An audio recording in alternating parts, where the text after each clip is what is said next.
Hey, what's up, guys? How are y'all? Welcome back to the OS Rick Project. I hope you guys are having a wonderful day, wonderful weekend, wonderful time, whatever you're doing.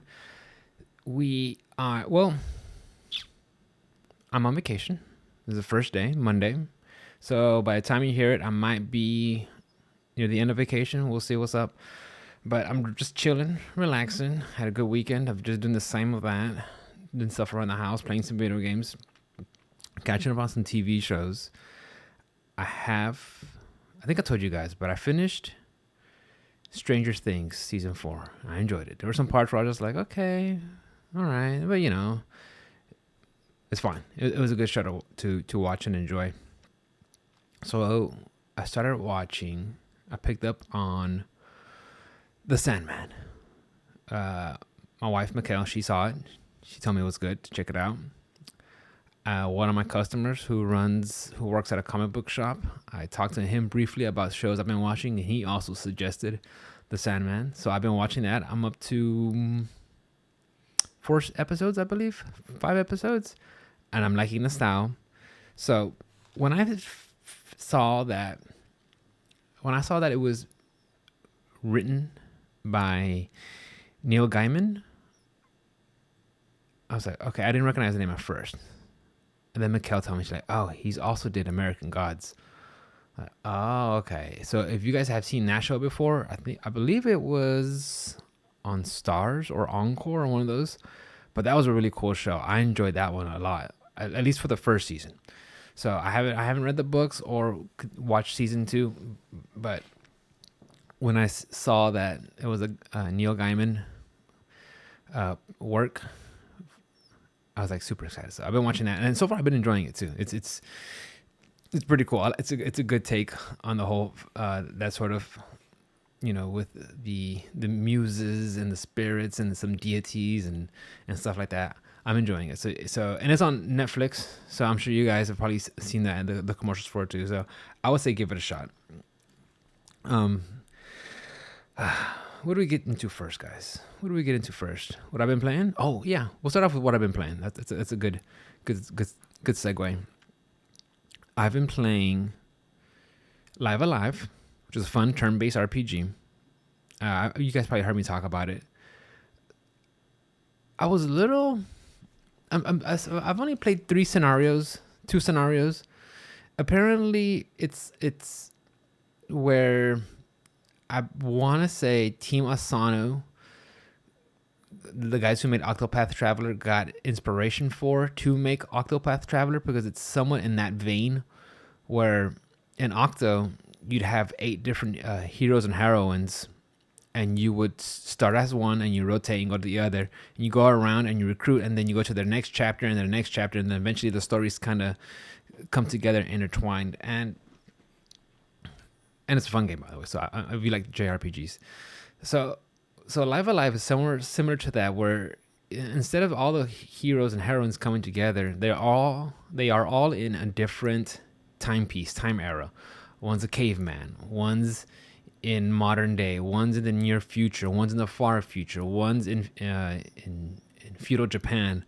So you play the game, and I thought what I believe was that I was going to pick a character, and somehow, I don't know, the story will have it where I time travel or do something and I meet another person and I would recruit them in my party. But that doesn't seem to be the case. I'll play as one person. They have their own story and quest. I played as Pogo, the caveman, and he had a buddy, and he joins your party, and then you meet a cave girl, a cave babe, as I like to call them. And then she joins your party.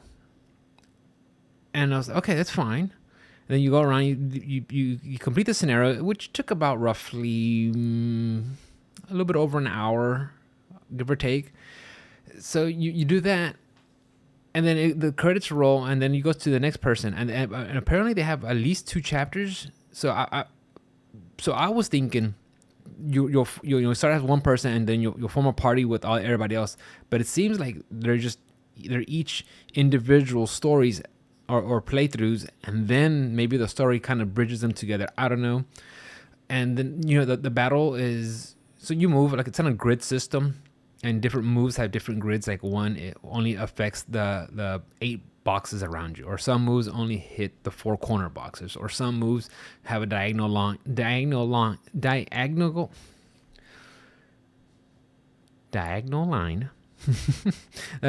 reaches 4 squares, and then whatever hits is on there, it'll get hit or something. And each to have different properties. So, and the battle isn't too bad. It's fine. I'm liking the gameplay. I just thought it was gonna be something different. So I've been playing it on the Switch. Fun game. But I've only, like I said, I only played 2 scenarios. Yeah, I was gonna start a third. So I gotta put more in time. So maybe I put it like maybe 2 hours. Not much.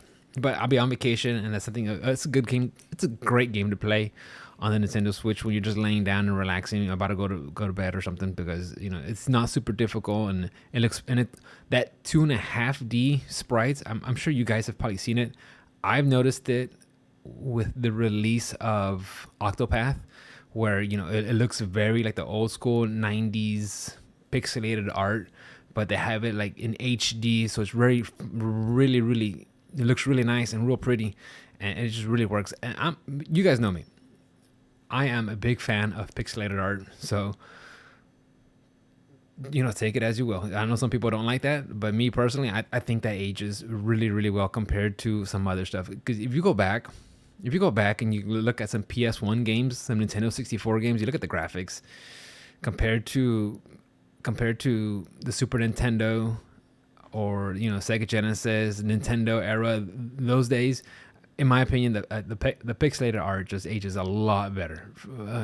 Of course, it's totally subjective, so take it as you want, as you will. But yeah, the fact that it's like that 2.5D, it looks great. I like that, and it's. I hope that's more of a trend that continues more, because we saw it in Octopath, we saw it in Triangle Strategy, which is also Team Asano, and then we're seeing it on Live Alive. And there were some other JRPG games. I saw a video of they're announcing some JRPGs or turn-based RPGs that are coming out. So keep an eye out for that, and some of them follow in that vein of having that sort of aesthetic. So that's pretty cool. And then the other game I've been playing on the Nintendo Switch, and you guys have probably heard me talk about it before. You might have even seen some of my streams, and I've mentioned it. That's been on my radar for a while. It was originally released on the PlayStation, on the major consoles. No, on Sony. I think it was just released on PlayStation 4. And then a year later, back in April, it got released on the other consoles. Maybe PC, I believe, or PC and Switch. But I mean, the fact that it just I was looking for it to play on the Switch, and I did. So 13 Sentinels, Aegis Rim. I already knew from the beginning that this isn't the type of games that I usually play. Again, you guys know me. I don't play games for the story, for the narrative. I just play it for the game part. So once I kind of knew, when I knew it was very heavy on the storytelling, I was like, well, let me ask around. Let me ask my friends that have played the game. And apparently I only have one friend, my boy Dirk. What's up, Dirk? He's the only one who's played it, and I talked to him, and he recommended it a lot. And by the way, my friend Dirk, he plays all sorts of stuff, so he's well-rounded when it comes to playing games. So I talked to him about it. He said it was really good. Highly recommended it. I was like, okay. I saw. I put it up. It was on my list. I forgot where. Maybe it was Amazon or something, but I got an announcement that there was a price cut, or they lowered the price. So I was like, okay, why not? I want something to play. I've been looking forward to it. I'm hearing good things about it, so why not? So I've been playing that, and I don't want to give you guys my review. I don't really do that, but I'll just give you my 2 cents on what I think about it, my first impressions. And I've actually played. I've already put 10 hours into that game, and I started playing it late last week. So that game is surprisingly fun. Okay, the story is really good. It really is. It's a twist. If you're a fan of animes, mech, sci-fi, and I would say try it out. It's really cool, because I'm enjoying the story. It really has me going in and just wondering what's going on, and the twists and turns of the story, and it's also in the similar style of Live Alive and Octopath, where you have these 13 characters and you don't get them all right away. Some of them just you start off with like 2 or 3, and then you kind of they rotate, or you get to rotate them. You know, and see which character do you want to play as. Okay, which character do you want to see the story through their perspective, and you get to choose. And then later on, the more you unlock, it'll open up some other parts, and it's really interactive on how you can talk to other characters, and you'll see other characters running in the background, and if you wait around, a dialogue option will appear, or sometimes you'll see some things in the background that you can interact with, you can click on, and they might have effect to the they might have impact to the story or not. So there's a lot of that, so you always gotta keep like looking around, seeing like these other people, what's in their dialogue bubble, because it might come up on your wheel, not your wheel, but on your thought bubbles, and you can like interact with that, and that could open up some pathways. Because apparently, from what I noticed, like each character, when you get into you're seeing their story side, at the end of each little chapter or segment, it branches out to other interactions you could have done. You could have spoken to this person or that person, or done this and that. So it really makes you want to be like, think about like, oh, what could I have done? What could I have interacted or done or talked to, or what kind of, just anything to see the other part of the story. And then, so there's 3 modes. The tutorial mode will just kind of hold your hand and bounce you around through everything.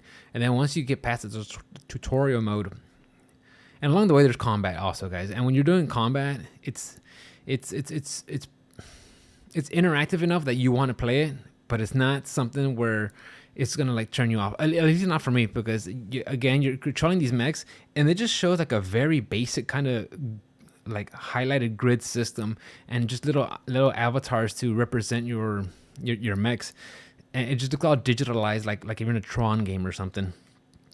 And you'll have your character screens, and you'll have their moves, and the pilots interact with each other and stuff like that, and they tell you what kind of enemies you're going to go up against. And of course you move, and you have your basic attacks, special attacks.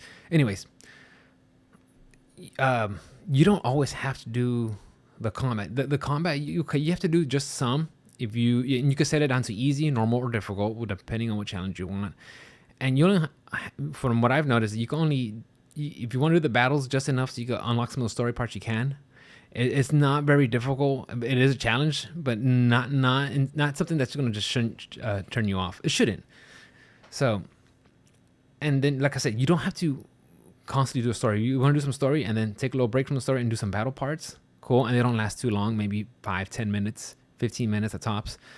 And then if you continue doing some more of the battles, which will help unlock some part of the story, or you can go back to the story part and bounce around. And then they also have an analysis screen where you get all the background information from this scenario, all the transcripts from between the 2 characters, and read the dialogue and give you reminders of what happened in this year and stuff like that. So I have been pleasantly surprised with 13 Sentinels. So if you guys want to play something like that similar, try it out. And like I said, I'm not really a big fan of those games, but that one looks pretty cool. I like the art style. I'm liking the characters. I'm enjoying the story. So check it out, guys. I want to talk about guys. Guys, I want to talk about. I know last week, or the last episode, I talked about how some of the producers from Final Fantasy, I forgot their names, guys. Yeah, go search it up. But they're talking about how turn-based. They want to put Final Fantasy away from turn-based because the younger generation isn't too much into it. And I already told you guys how I feel about it. It sucks. But I was looking at some videos since I had some downtime, and I saw that there are several turn-based RPGs coming up in the horizon, or that are on the horizon and are coming out, which got me really excited because, I really do wish if they would have, with Final Fantasy and it being a turn-based, that went hand in hand. And they should keep, in my opinion, they should keep it that way. If they wanted to go more into the action series, just make up another game, call it something else, and then and have at it. You guys have seen it already. But so there's some other. I watched the video. They said some JRPGs turn-based are coming up on the horizon. I just want to talk to you guys about it for a little bit and what y'all thoughts are, and maybe we'll put this on your radars too, and y'all can check it out. But of course, I think we already seen Field Chronicles. They announced that one back at I want to say the Sony, or Square. I think it was a Sony State of Play, or Square Enix had something to announce. I'm not too sure, but it looks like a strategy RPG. It looks really pretty. I thought it was going to be a sequel to Final Fantasy Tactics because of the style of how it looked. It just looked very modernized and updated, but it's not. Fine. It's cool. So that's something to look out, guys. Check out for turn-based tactical RPGs. Next we have Tactics Ogre Reborn. Originally, I think it came out on the SNES or PSP, and now it's coming out. It's another SquareSoft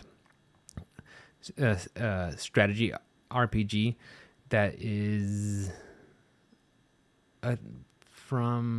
it's a port, guys, and it's very fantasy based, so you might want to check that. That's something to check out. Another one I saw was Chained Echoes, and I wish I would have put a description of what they were, but I just made a list.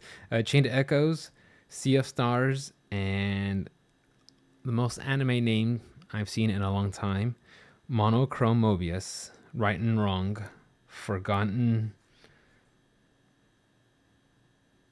I don't know.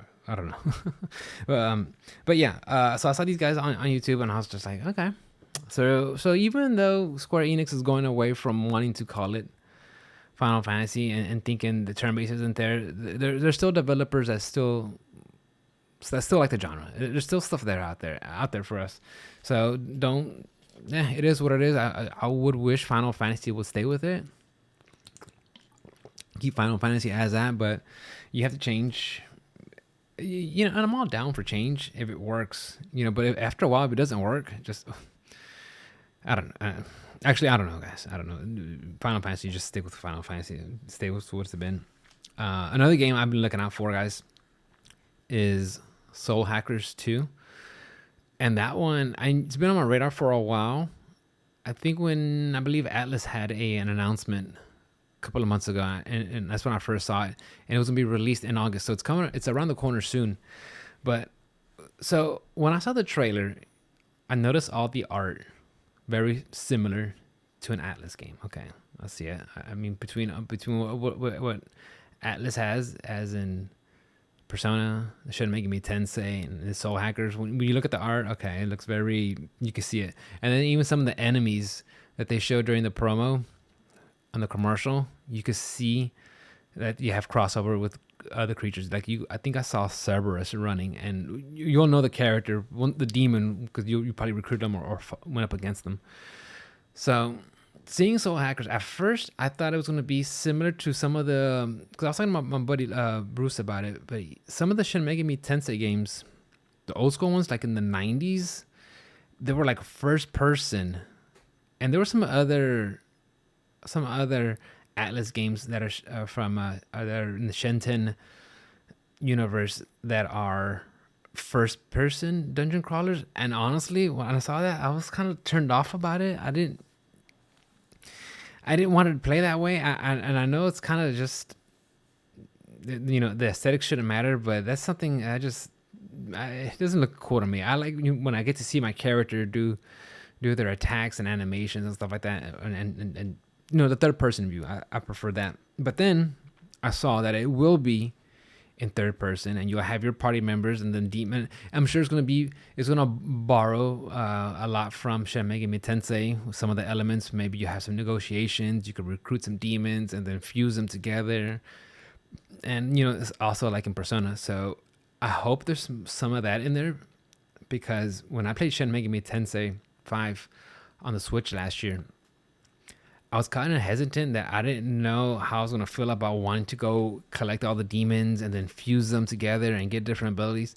But actually, once I started playing it, that was very fun. And Shin Megami Tensei 5 is one that I was pleasantly surprised with, because I did like that system, and it was just engaging and finding which which demon fusions causes what, and what abilities can I have, and setting up different teams. So I'm really hoping that Soul Hackers 2 is just a fun game, because like I said, when I played Shin Megami Tensei 5, I enjoyed that one, and it's gonna be the first time me trying a Soul Hackers IP. So, but the fact that it is an Atlus game, I'm pretty confident I'm gonna enjoy it. And I didn't see it being announced for the Switch, which means if I can't get something that I really want to play, that I can see like as a great handheld game on the Switch, if it's coming out to all consoles, then I'll probably get it on, or if it comes out to every platform, I'll probably get it on PC, because I've been streaming lately off my consoles, but my capture card has been giving me some issues, some blue screens of death, some sort of like sound delays, and it's been kind of a hassle and a headache, guys. So that's why I kind of been like,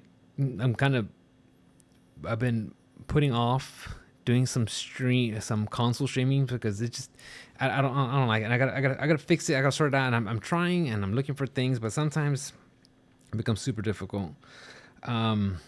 But yeah, Soul Hackers 2, that's coming out. I think it's gonna on the 22nd or 23rd. So right after I get out of vacation, that's when it's gonna come out. So another game I've been looking at, guys, and I think you should check out. It's called Thymesia. It looks like it has the buzzwords that we love: an action, Soulsborne, Souls-like. You guys know the words. But anyways, I saw that, and I think that's going to be a big buzzword, Souls-like. We've probably been hearing that over the last couple of years, ever since Bloodborne, Dark Souls 3, Sekiro, and now Elden Ring for sure. But ever since then, you started also some games, especially on Steam, they'll be described as Souls-like. Like, oh, okay, so I already know what's going to happen. So if I die, I lose all my currency and I have to go get it. Or if I die on my way to it, it's gone forever. And maybe some hard bosses, maybe some, dungeon crawling and stuff like that. But when you hear Souls, like, okay, so looking at Thymesia, it looks like that. It looks like a very fast paced, very action like. It looks interesting, but I don't know. It's gonna be like a day one purchase for me. I know one that was, and I might have told you guys about it, but it was a Mortal Shell. That one is very much a take on the whole Souls genre. The same. What is? It's a fun game. I enjoyed it. It was maybe like a 20-hour game, so it didn't overstay its welcome. You could play it a couple of sessions, you're done. It was fun. I enjoyed it. It looks really cool, but it isn't a Souls game, in the sense of how you felt, and the complete like submersion of the environments that you get from the other from software game from FromSoft. But yeah, you know what I'm talking about, guys. So it was fun, and so then I see games like this in Thymesia, and I think there's some other ones that are like that are in the works. So that's something I kind of want to bring up with you guys. Like, what do you think is going to happen in a gaming world post Elden Ring, especially when the developers, the AAA developers, have been pumping out the same old open world genre? And you guys probably know what I'm talking about. Your Assassin's Creeds, your Far Cries, your Horizon Zero Dawns, where you the second you load up, you just see, all right, interact with this plant, quest marker, description of where to go, here's a compass, indicators of what you got, your different heads up displays. And I remember, there was some talks and some articles and some videos about how Western developers aren't happy or don't like Elden Ring and how it was presented, because it didn't have, the other stuff that they usually do, all the other clutter and stuff. And then after seeing the success of Elden Ring, them realizing like, well, there's a demand for that. People like that, and I don't think it's just because of the genre, but it's also because it's different. They're not holding your hand.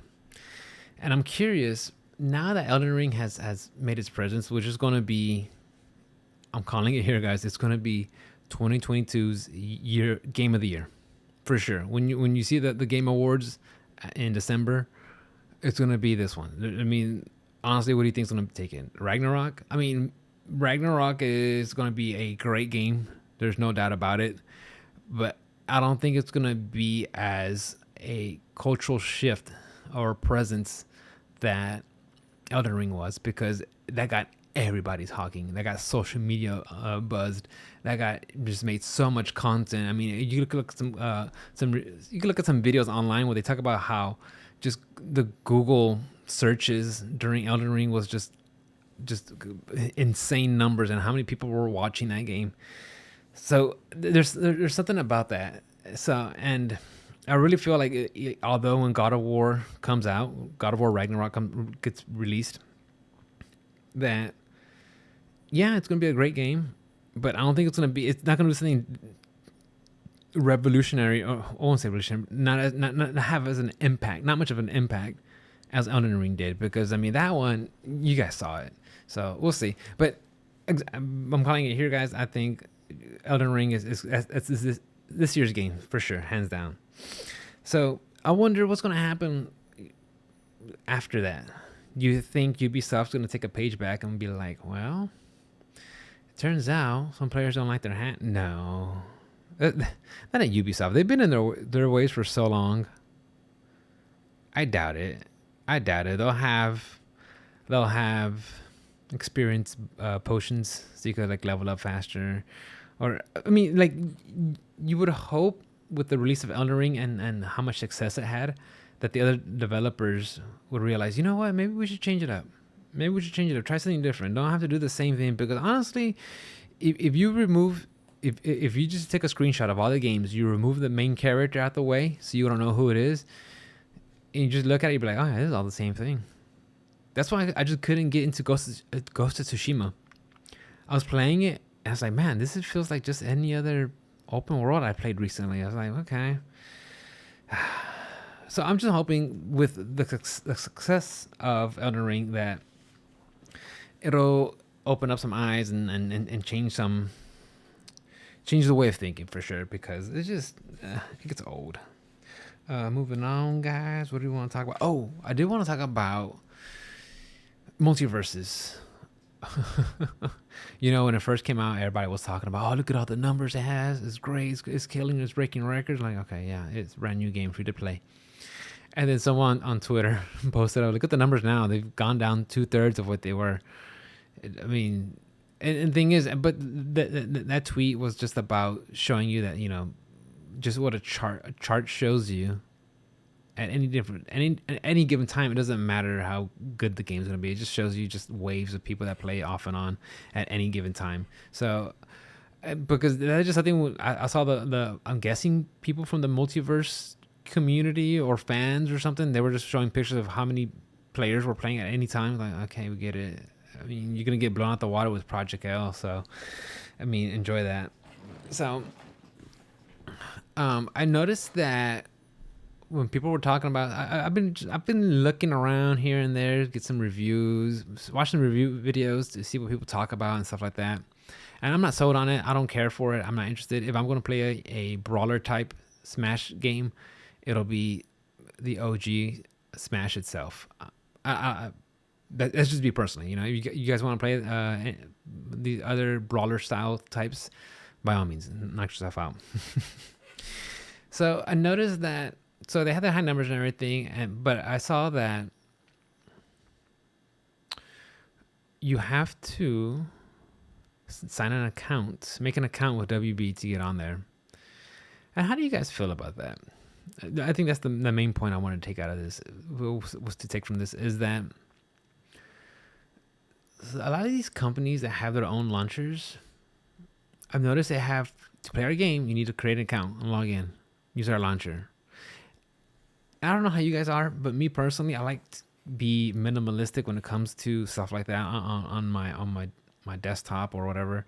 Where if I want to, and I use majority of my games are on Steam. So, and that's convenient. And sometimes there'll be some instances where I see a game and it's gonna come out on Epic Game Store, and then eventually it'll come out on Steam. Will probably wait just because I keep everything. I do have one game on Epic Game Store that is Mortal Shell, so that I do have that there. Only because that was, what was it called? Yeah, at that time I don't think there was any news for it to be released on Steam. So, and then I've been following that game for a while and I was really interested in playing it. But for the most part, if there's some games that I know are going to be coming out on PC, I'm going to wait. That's how I am with Darkest Dungeon 2. I played the first one. I enjoyed it a lot. I think it plays better on PC than it does on Switch or console because there's a lot of little menus and little menus and characters that you have to go through and click and toggle and switch and highlight. That I believe it'll be a better experience to play on PC than it is on console. But Darkest Dungeon 2, that's coming out. It's on Epic Game Store, and then recently they announced it on Steam. So I'm going to be playing it there. But I noticed like these companies are requiring logins, and I know when I purchased Star Wars Fallen Order with the little redheaded kid, the game it's been on my radar for a while. I've been looking at it. I hear people saying play it. I was like, okay. And then I purchased it, and then I noticed create an Origin login screen. I'm like, oh. Great. So I had to do that, upload it, and then I don't know how you guys are, but I hate just have to things load something, then things running in the background, they pop up and they just, oh, this requires an update, stuff like that. I want my games to be as frictionless as possible. Click this up, open this, all right, done. All my games are there. Nothing popping up in the background, no interactions or sign up for this or that. And I noticed that also when I was looking at wanting to purchase Mass Effect, the Legacy Collection. I looked around and I saw that it says, oh, you have to have, who makes that one? EA? You have to have a EA account. I was like, well, this is where having the option to buy it on console really shines because that's what I did. I went to Best Buy when it was on sale, and I picked it up for the PlayStation, and I've been playing on that because I don't want to make another account. And I don't know how you guys feel. I mean, maybe I'm just the weirdo that just keeps it down to one. But if you guys do you guys juggle more than one? I know there's like GOG, Steam, of course, Epic Game Store, anything from the Humble Bundle. I mean, I'm sure there's tons more other launchers, Origins, the Blizzard one from Activision. I don't know. I would try to keep everything organized and where they need to fit and be and keep it there. And like I said, a lot of times it'll just shut me off from wanting to get a game from something else.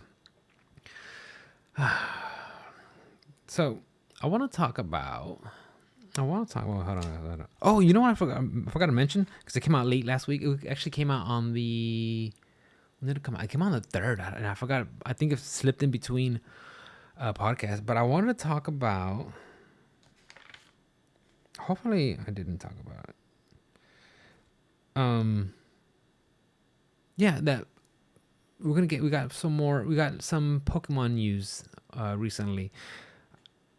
It was Scarlet and Violet, and I don't know how you guys feel about Pokemon, but me personally, I grew up liking Pokemon. I remember me and my brother having Red and Blue on our Game Boys, and we would just play and had a good time. And ever since then, I've been a fan. So I played Pokemon here and there. I didn't play much in the middle. I played it a lot in the beginning, and then I phased out. And I was playing like Magic the Gathering. And so when I was playing Magic the Gathering, like it completely just shifted my attention from the cards, and because I wasn't playing in the card game, I wasn't playing the video games. So and I recently got back in when they announced Pokemon Let's Go Pikachu, the remake for that one, the remake for the original Pokemon, and then Sword and Shield. and I played that one with the wife, and I had a good time with that. I skipped out on Arceus, and then I plan on coming back for Scarlet and Violet, so I could just play with the wifey and just, it's a fun game. It's a fun game. I like it a lot. I know some people, and I've kind of said that too about, like, oh, every year you just buy the same old Call of Duty or same Pokemon game. Like, I don't buy every Pokemon game. I kind of pick and choose which ones I think are gonna be good, and this one seems like it has some fun features that I want to try out because it feels like it's a lot more. It looks like you have you're more in an open world, get to run around and explore. And then I remember during Sword and Shield though, they had that, but they had like open world sections.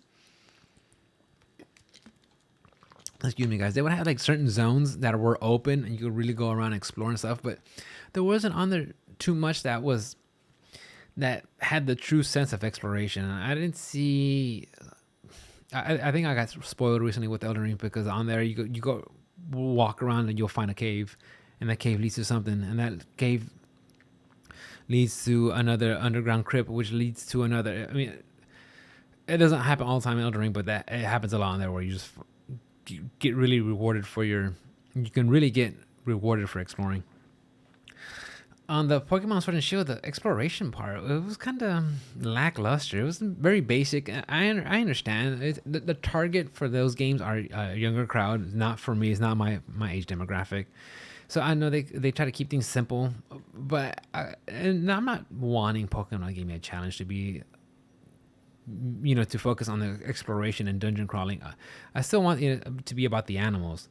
But if I could get something more where like, hey, what's in that cave? And then look around and find some hidden Pokemon or some rare Pokemon or some items or something or leads to another area that's a shortcut or something. I would like to see some more of that. That'd be fun. And just pick up on what they learned from Sword and Shield and adapt it in this game. So that's the thing I've been looking out for, guys. I'm kind of excited for it, and I get to play it on the Switch, which I think will be, again, a great game to play. But I want to talk about for this week. So we are almost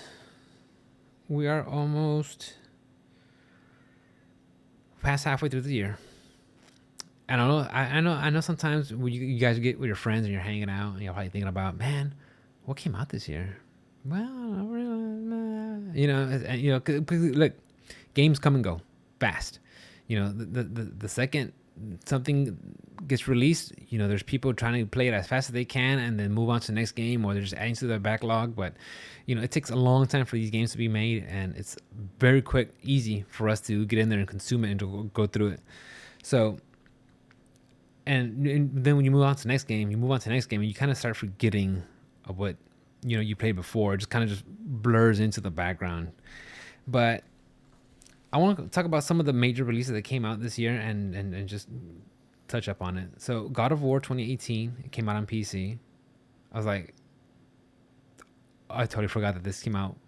I know people were looking forward to it, making mods, and just get to enjoy it on the higher, with a better monitor, better graphics and everything. So that's pretty cool. But I enjoyed 2018. I played it on the PlayStation, and then I upgraded. Got the upgrade fidelity mode on the PlayStation 5, and it looked great. And I beat the game. I enjoyed it. And then after I finished it, that's it. It was done. I never went back to explore more areas or do the treasure hunting or stuff like that. It was fun for what it was. I enjoyed it. The interactions between Kratos and Atreus when they were going through the world and the banter between them. I thought that was great. I liked it a lot more than I did with Aloy. Aloy in Horizon Zero, her talking herself just annoyed me. So the banter between father and son on God of War was great. I'll give it that. There was a lot of action-packed stuff, some QTEs and just over-the-top cinematics, stuff like that, which, look, that's fun. That's fun. And it was a good story. I enjoyed it. It was fun. It was a fun story. So when I finished it, completed it, like, okay, I'm done. And I know some people who are fans from the OG version of the game. That's great, but not me. Next we have Pokemon Legends Arceus. That came out in January, and I didn't even remember it was released. I thought it came out back in November of last year. But I was like, oh crap, that Pokemon game came out this year. and I didn't play it, guys. It flew completely under my radar. My wife did. I think I did a little intro part, but I was like, okay, cool. Um, that might have more of the open world stuff that I would want to see in this next Pokemon, but I should give it a shot. I should give it a try. I think it just kind of faded in with just shuffle with other games that were on my backlog and stuff like that. What else do they have in January? Oh, in January we had freaking Monster Hunter Rise come out on PC and Uncharted: The Legacy of Thieves collection on PlayStation 5. So there's some stuff that really, just January. So we got some stuff coming out. It was good, not too bad. I'm gonna just rattle off. Now I'm gonna go through the whole year, guys, because I don't want to cheer y'all's ear off. In February we had Saifu, PlayStation 4 and 5. I saw some mods where they could change the main character into Cammy from Street Fighter. That looked pretty cool.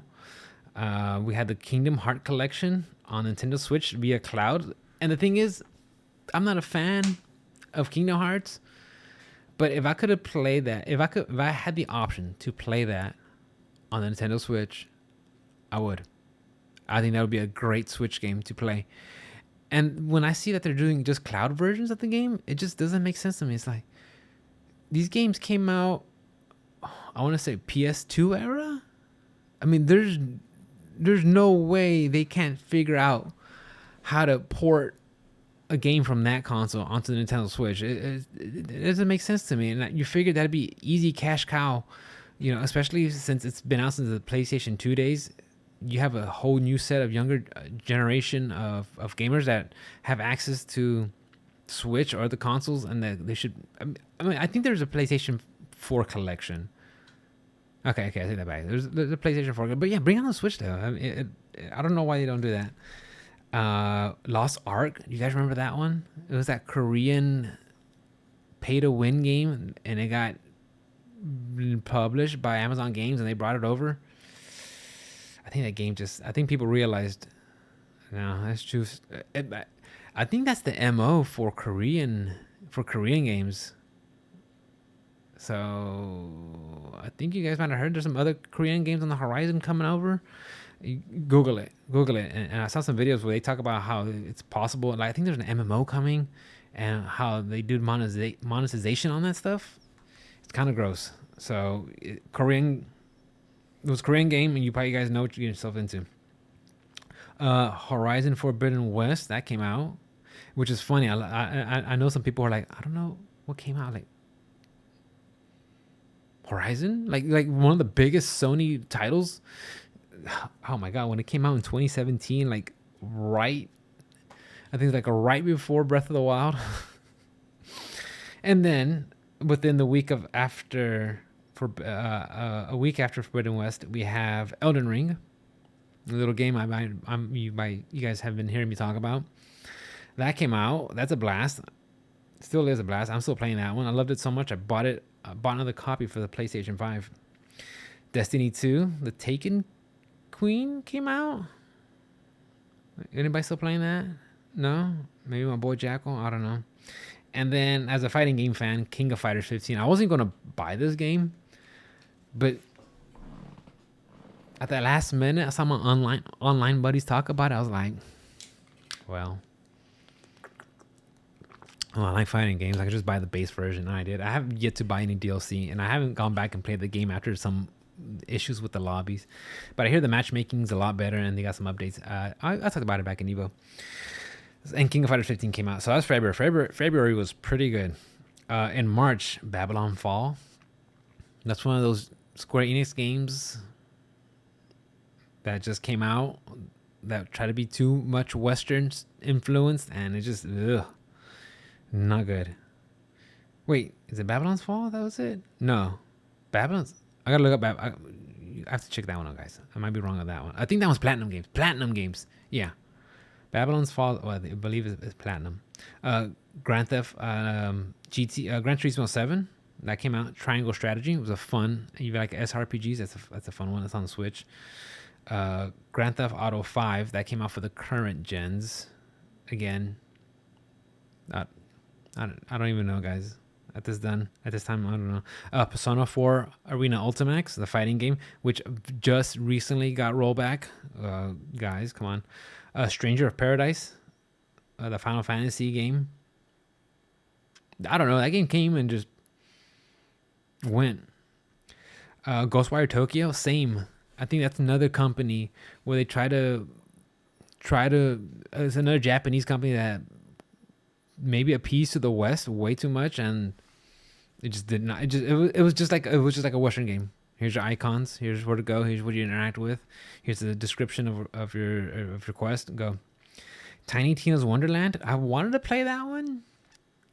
I thought it looked cool, but not cool enough for me to like buy it like day one full price. Like if it comes out like on a heavy discount or bundled with something else, I'm like, okay, yeah, I'll try it. Kirby and the Forgotten Land. I was never a Kirby fan, so I didn't play this one.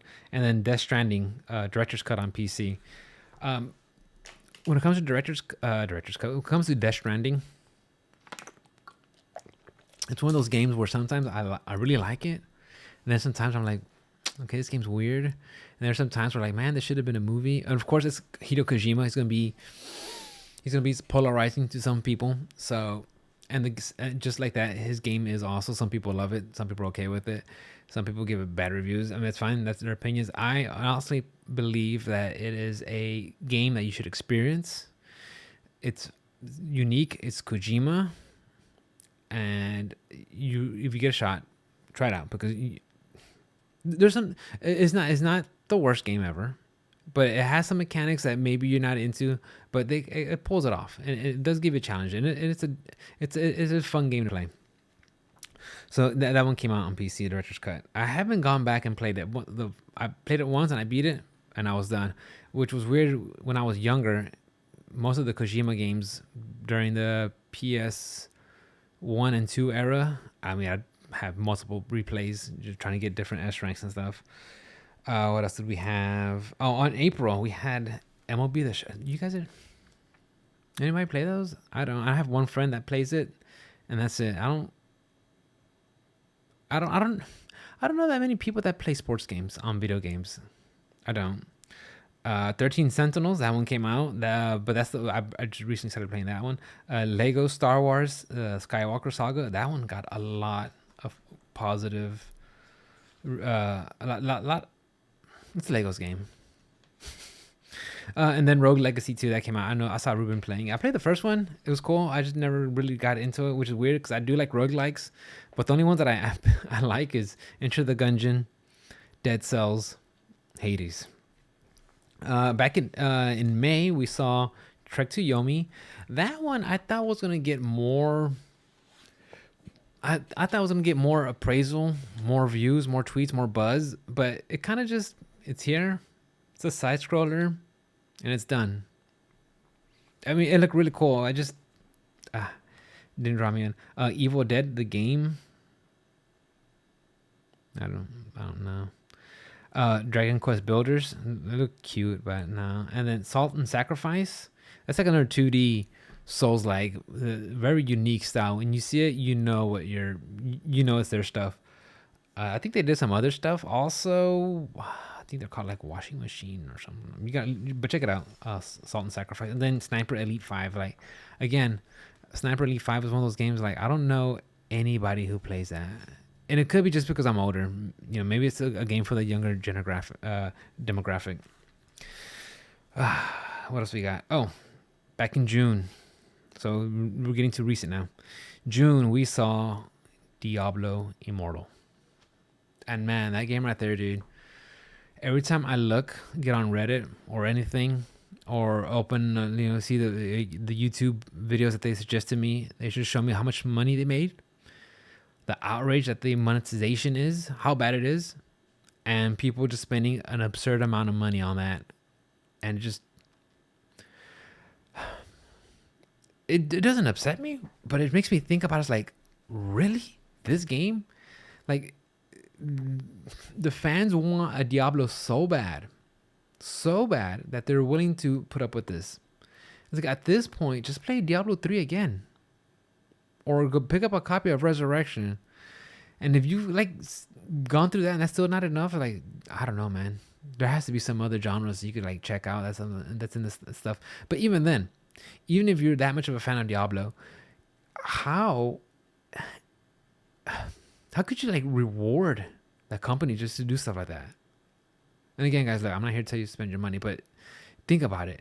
You're like telling a business, "Oh, it's fine. It's fine. I'll give in. I'll just give them some money. It's just $2."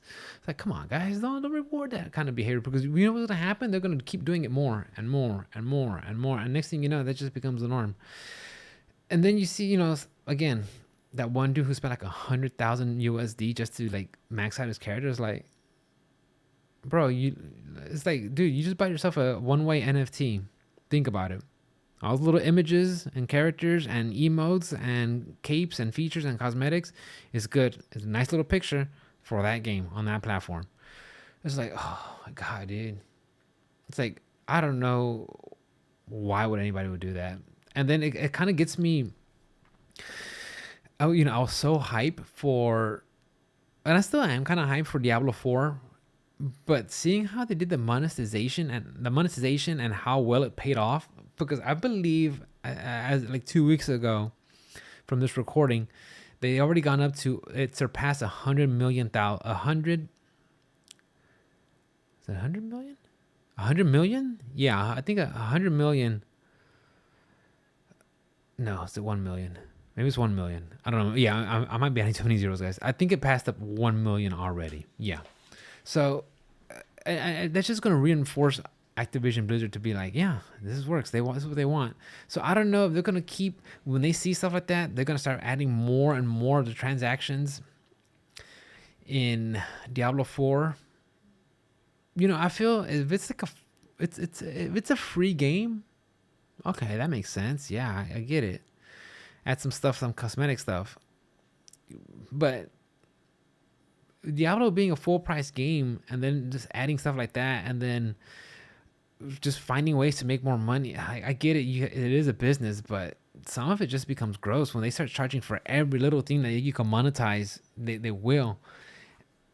And also I heard, I saw some videos and stuff and rumors that maybe some possible season passes, which I don't know. You guys, I don't know how you guys feel about season passes. Me personally, I just feel like they're just something made, a gimmick to grind out your time so you can spend it on their platform as much as possible.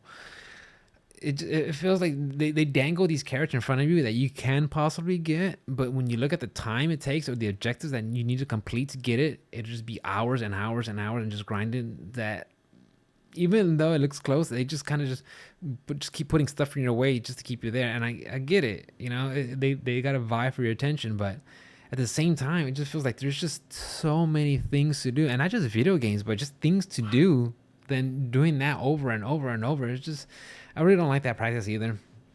So, yeah, with as much as a fiscal success as Diablo Immortal has been, it makes me wonder, what are they gonna add to Diablo 4, in a sense of microtransactions? And you guys, let me know what y'all think about that stuff. I know some people are okay with it, some people don't care. No, some people like me are anti microtransactions, whether cosmetic or not. Sound off, let me know, because I just feel like as much as I want to enjoy Diablo 4, and even after all the stuff that they've been going through with the whole free Hong Kong, and then banning that character for banning that player for saying that, I think his name's Blitzchung, and then all the scandals that's been going on in the studios, and then with the CEO himself, and then them being bought out with Microsoft. Like, I kind of hope it does something different, because I'm still on the fence about wanting to support that company even after all that stuff they've been doing. Like, and look, guys, you know me, I don't want to reward stuff with my attention or with my money. So, but I want to play Diablo 4, and I want to give them the benefit of the doubt that they've moved on and are just doing something better and just have a better environment there. And I want to buy the game so I could support that, but I don't know, man. The way I suspect that they're going to do all this microtransaction is just going to be It's gonna be something that I'm gonna keep an eye out for because I'm not too sure, guys. What else do we have that came out this year in June? Oh, we had Soldiers. That's from a game from my buddy, so I'm just gonna free plug on that one. Soldiers, check it out. Demon Slayer, The Quarry. It's another one of those games like Man of Medan and what's the other one? A Night Out or something like that. No, check them out, guys. Mario Strikers. I kind of want to play that game, but I don't want to play online on the Switch because it doesn't have the best connection. Neon White. I see a friend playing that one. I kind of want to try it out. Teenage Mutant Ninja Turtle Shredder's Revenge. We had the Capcom Fighting Collection. DNF Duel, which is a fun fighting game, guys. It's crazy. It's off the wall. It's what they call a kosoge. It's nutsy. Nuts. And it's fun to play. It's basic inputs. I know some people on different Reddits that I go to are calling the game dead because they saw a player base that's lower than it was at launch. Okay, it's fine. Fighting games they'll have a high player count at the beginning, and then it'll settle, and then you'll eventually get your control baseline of player base there. But it went down, and people just don't like it, and they haven't even announced any plans to support the game or roadmap or anything. So I'm kind of on the fence of what they're gonna do with it, but it is a fun game to check out, guys. It's real easy. The online experience has been fun because I've only had only a handful of matches that weren't playable, but for the most part it's really good. And again, that's like the second major fighting game that came out this year. We had King of Fighters and that one, so we'll see. And of course, whatever we got news on for Project Alpha, that's gonna be a while. And then Outriders, the World Slayer expansion or DLC. I think it's an expansion. That game, Outriders, when it first came out on my other podcast that I used to do with Ruben, Option Select podcast. Check them out, boys. That game came out and we talked about it, and I thought it was gonna be something else. I thought it was gonna be more like Mass Effect, where you have your two party members and you'll be able to use your powers and abilities to knock out the enemies as you go explore open world, but similar to Mass Effect, where you have these lanes you go explore and stuff and go next area. But then when I found out that it's going to be like a online game and the people you play with are two other actual people, it kind of turned me off. And then I really thought it was going to be a live service game where they're going to have microtransactions and loot boxes and stuff like that. I thought it was gonna be that, but it wasn't. But it has some live features, live action, some games as a service features like playing online with other people and stuff like that. So I saw it came out cool. It just wasn't for me. And then the game kind of just like I said earlier, it kind of just found its little niche player base, and that's it. And I really thought they were going to just stop support for that game and just shut down the servers and just let that game just float off. But apparently, I guess the people that work there, I think they're called People Who Can Fly, or People Can Fly. They started working and they released more content for the game, and they brought in some people on there. So I know my two friends that play, and they were talking on Discord, and the other friends were interested in playing it and tried it out. So, I mean, that's great for the game because I really thought it kind of just went off and didn't get any support. But I'm glad it's getting something because it sucks when you hear a game that's okay, let's give it's a new IP, let's give it a shot, and then it kind of just flounders like well, that sucks. But apparently people are still playing it, that the developers wanted to keep supporting it, so that's good. But I don't know how it's going to work though. I mean, so then what? They're just going to keep supporting it, and then after a while it becomes, well, how are you going to start paying for this? How are you going to pay for the teams to continue making content for it? So I don't know what's going to happen. But hey, you know what? Enjoy the games that you have because you never know.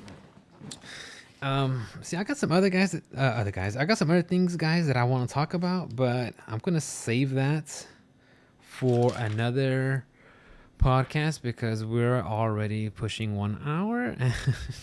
Y'all know me, I started ranting and raving and going off. But anyways, guys, I want to say thank you for hanging out. I really appreciate it. Y'all are the best. I really do have a blast doing this. It's fun. It's a great hobby. I continue to do it. And if you guys like to listen in and hang out, whether you're at work or you're driving and just want to hang out, man, I really appreciate it. Thank you. If not, it's cool. This is something like I just want to do, a project that I want to do just to help me, focus on something, to get my mindset to do some things. So, and if you guys really do like the stuff, I want to say you can share it. All the socials are on the page, website page, and just share it. Tell your friends about it, and drop by when I'm streaming on twitch.tv OS_R1CK. So come by, say hello, say what's up, tell me what you think about some things, whether you agree, don't agree, it's all good. We'll be back. I'll be back next week. We'll have another episode ready. We'll talk some more things, and I will see y'all next time. Bye, guys. Thank you.